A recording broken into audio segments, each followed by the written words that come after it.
warahmatullahi wabarakatuh. Perkenalkan, nama saya Eka Sapitri dengan NIM 2042-10166. Baik, kali ini saya akan membuat tugas video untuk memenuhi tugas ujian tengah semester dengan dosen pengampu Ibu Susi Francisca MPD dengan judul Evaluasi Pendidikan.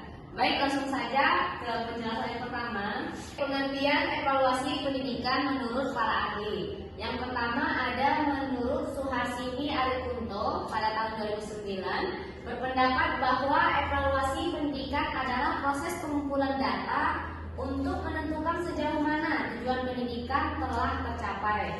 Kemudian evaluasi ini mencakup aspek masukan atau input, proses, hasil atau output, dan konteks yang mempengaruhi proses pendidikan.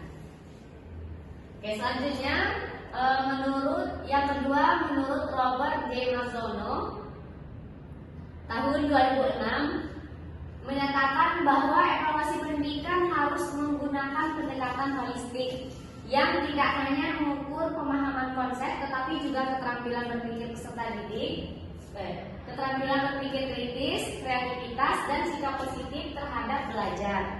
Evaluasi ini lebih dari sekedar memberikan angka, ini tentang mempersiapkan siswa untuk sukses dalam kehidupan nyata.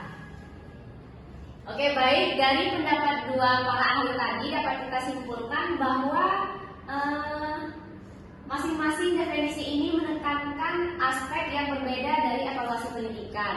Namun secara keseluruhan menunjukkan pentingnya evaluasi dalam meningkatkan efektivitas dan kualitas pendidikan terhadap peserta didik. Selanjutnya, tujuan evaluasi pendidikan. Adapun tujuan evaluasi pendidikan yaitu ada 8 poin. Yang pertama, mengukur tingkat penguasaan materi. Di mana tugas kita sebagai seorang guru itu kita harus bisa mengukur tingkat penguasaan materi pada peserta didik saat proses pembelajaran berlangsung. Adapun tujuan evaluasi pendidikan yang kedua yaitu mendiagnosis kelemahan dan kekuatan peserta didik. Nah, jadi setelah seorang guru memberikan tes kepada peserta didik, tentu saat kita menilai hasil dari tes tersebut, kita akan mengetahui di mana letak kelemahan dan kekuatan peserta didik itu. Yang ketiga, menilai efektivitas proses pembelajaran.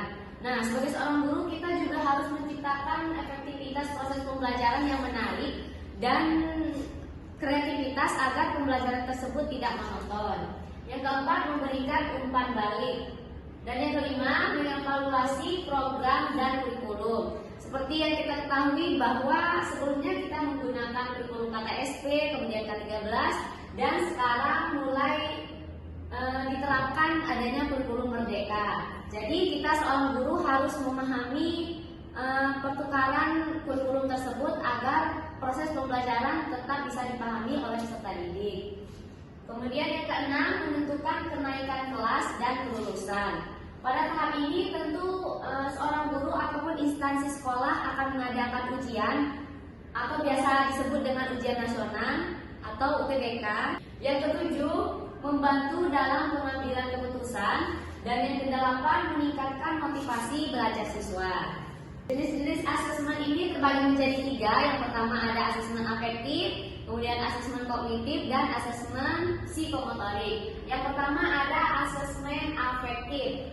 Adalah evaluasi yang dilakukan dengan cara sistematis dan relevan guna mengukur pemahaman, keterampilan, dan pencapaian peserta didik. Asesmen ini dirancang untuk memberikan umpan balik yang konstruktif, kemudian membantu proses belajar serta mendukung pengambilan keputusan pendidikan. Selanjutnya ada asesmen kognitif. Pada asesmen kognitif ini terbagi menjadi 6 poin.